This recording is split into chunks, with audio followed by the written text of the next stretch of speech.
मित्रांनो, लग्नानंतर होईलच प्रेम या मालिकेमध्ये आपण बघणार आहोत. पार्टीमध्ये सगळ्यांच्या समोर असलेल्या मोठ्या स्क्रीनवरती काव्य आणि जीवाचे पूर्वीचे काही फोटोज दिसू लागतात. काव्य आणि जीवाला असं एकत्र बघून सगळ्यांनाच खूप मोठा धक्का बसतो. हे सगळं बघून तर पार्थ आणि नंदिनीच्या पायाखालची जमीनच सरकलेली असते.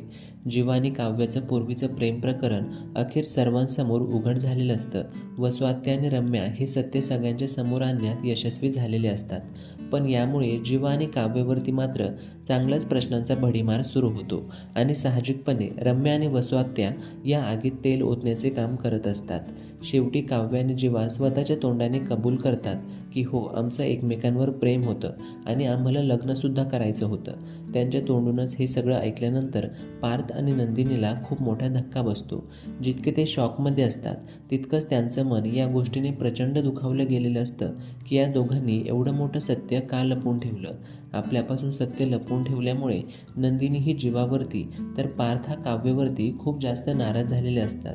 आपली बाजू मांडत असताना जीवा आणि काव्य सांगू लागतात, आमचं एकमेकांवर आधी प्रेम होतं, पण आता आम्ही तो भूतकाळ मागे सारून पुढे चालण्याचा निर्णय घेतलेला आहे. जीवा म्हणतो, आता माझं प्रेम फक्त नंदिनीवरती आहे, तर काव्यसुद्धा पार्थवरतीच तिचं प्रेम असल्याचं सगळ्यांना सांगू लागते. आता पार्थ, काव्या, नंदिनी आणि जीवा या चौघांचं नातं कोणतं नवीन वळण घेणार हे बघणं महत्त्वाचं असणार आहे. तर या मालिकेच्या पुढील अपडेट्सकरिता लगेचच चॅनलला सबस्क्राईब करा.